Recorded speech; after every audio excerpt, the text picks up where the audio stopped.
Okay, as we begin Unit 4, we're going to start writing linear equations. We're going to connect that from the previous unit where we were graphing linear equations.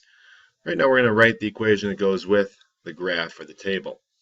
And first we'll begin by writing equations given a slope and an intercept. And so we'll know how to write an equation if we have the slope and if we have intercept. So let's just refresh a little bit. When we were taking a look at an equation, if we're given a table, we can graph that. So if this is our table, 0, 0, 1.5, 2, 1, 3, 1.5, 4, 2, and 5, 2.5. Those are the points on our graph. We can graph that, and if it included all points, we would draw our line through those points and extend it out. So those are two representations of an equation, a table and a graph.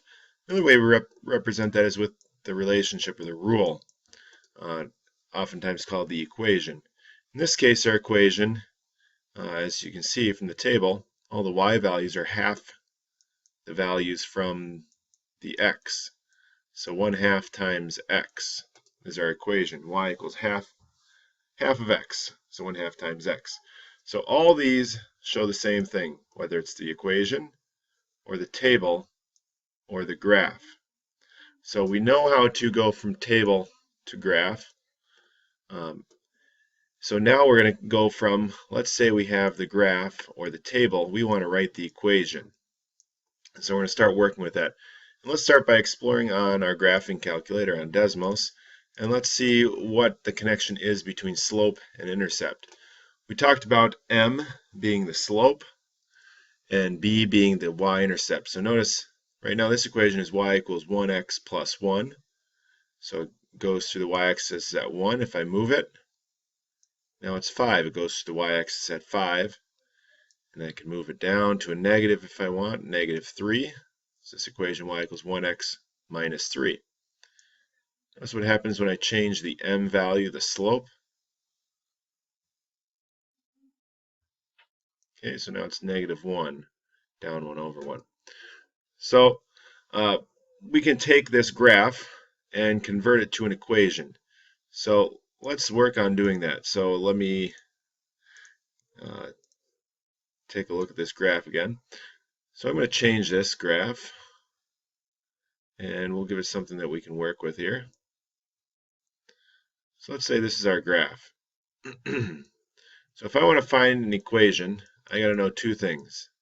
I got to know slope, and I got to know intercept. This is slope, and the b is our intercept, our y-intercept. Okay, if I can find those two things, that'll give me the relationship between x and any y. So in this case, what's my y-intercept? Well, I see my y-intercept is here at 0, 2. Okay, and my slope of the equation, well, if I go from one point to the next, I got to find a crossing point. Here we go. So I'm going down 1, 2, 3, 4, 5, and over 2. So my slope is rise over run, difference of the y and the difference of the x. So -5 over 2. So I'm going to put that in for slope, and I'm going to put 2 in for the intercept because that's my starting point. I start at 2 on the y-axis and go down 5 over 2. Then you go down another 5 and over 2. So my equation, y equals -5 over 2 x plus 2. And that gives us an equation. So no matter what point I choose, if I want to say, well, what's my value at 4? Well, I'd say -4 times 4 in for x.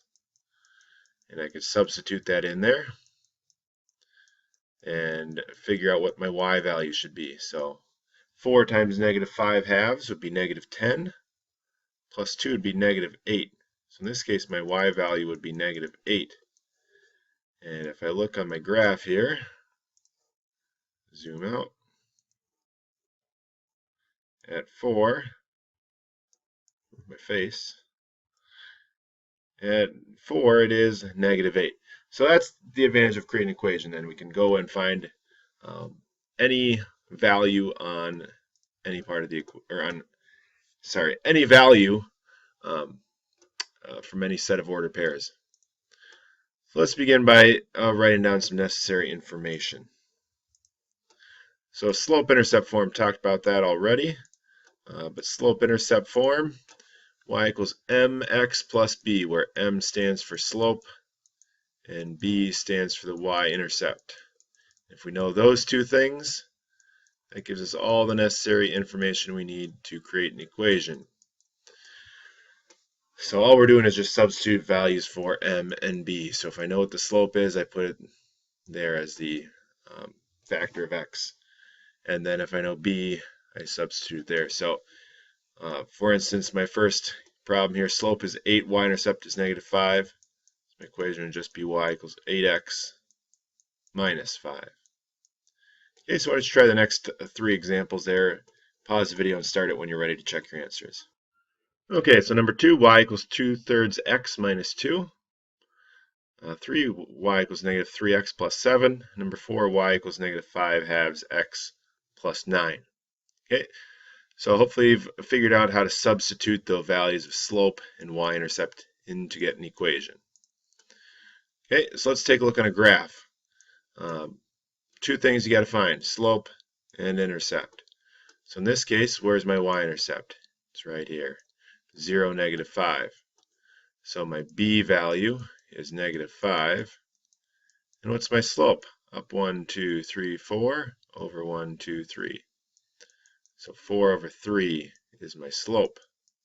And if I can find those two things, I can write an equation. Y equals 4/3 x minus 5.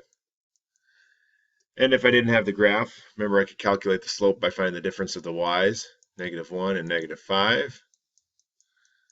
And the difference of the x values, the corresponding one, so 3 minus 0. And that should give me the same thing if I calculate correctly. So 4 over 3. Good, did that right. So why don't you try the one below, pause it and restart it when you're ready. Okay, so my slope, if I choose 2 points, was up 4 over 1, simplifies as 4. And then my y-intercept, where does it cross the y-axis, not the x-axis. Where does it cross the y-axis at 0, 4, so my intercept is 4. So y equals 4x plus 4. Okay, so that's how we write an equation given slope and intercept. Let's talk about function form. Same thing. Let's say the f of 0 is 4, the f of 2 is 12. The first thing we want to do is just figure those out as ordered pairs. So this is my x value. This is my y value. So if we just list those out as ordered pairs, makes a little bit more sense. 0, 4 and 2, 12. And then once we do that, we got to find 2 things again, the slope and the y-intercept. And once we know that, we can write an equation. Okay, and in order to help us figure out the slope and y-intercept, I'm going to visualize it for you and put those 2 coordinates on a graph. Sometimes it helps to visualize things. And so we have 0, 4 and 2, 12 are our 2 points. And imagine we've got a line going through here. And that's a pretty good line. A little bit curved and bumpy, but you get the idea. So we need to find 2 things. What are they? Slope and y-intercept. Well, hopefully you see the y-intercept right here at 0, 4. So that means our intercept, our b value is 4. And our slope, calculate rise over run, 1, 2, 3, 4, 5, 6, 7, 8. And it runs 2. So rise over run, 8 over 2. And we simplify 8 over 2 can be simplified as 4 over 1 or just 4. So now we write our equation, y equals mx plus b, and substitute the values that we know. I know m is 4, and I know b is 4 as well. So that would be our equation. And if we want to write it in function format, instead of saying y equals, we're going to say f of x equals 4x plus 4. Same thing, is just a different way to write that. Okay, so we can go back and write that in. Figured out our equation using function form. No different, all we're doing is finding slope and y-intercept. And if you're not a visual person, maybe you just like crunching the numbers. Remember, you could have calculated the slope by finding the difference of the y's, 4 minus 12, and the difference of the x's, 0 minus 2. We'd get negative 8 over negative 2, which simplifies as 4. And finding the y-intercept, remember the y-intercept is when x is 0. So that would be this point. When x is 0, y is 4. All right, so let's take a look at a real-world situation. Maybe about as real-world as we're going to get here. But anything can be represented using a linear function. And this is just one of the many cases that we have. But an equation can help us so that we can calculate values. And in this case, we're calculating the cost for tickets at an aquarium, for spending the day at an aquarium. Maybe you go to Shed's Aquarium. You got to pay parking, and then you got to pay for tickets to the museum. So when we take a look at a real-world situation, we're modeling using this function because m is the constant rate of change. You have something that's changing. An aquarium, we've got the parking is changing by the hour. Do we have a b, a y-intercept, or an initial value? What's our starting value? Well, what's the initial value that you pay at the aquarium? Well, you got to pay tickets. That doesn't change. So in any real-world situation, we might have a constant rate of change, which is our m, our slope. Our b would be our initial or starting value. So why don't you see if you can write an equation for this and then solve the problem. Pause the video, start it again when you're ready. Okay, so I came up with an equation basing my y variable standing for cost. My x stands for the number of hours parking, because I spend $30 for tickets to the aquarium and then $3 per hour for parking. So parking is my rate of change because that's constantly changing. $3 for every hour plus a $30 fee for the tickets.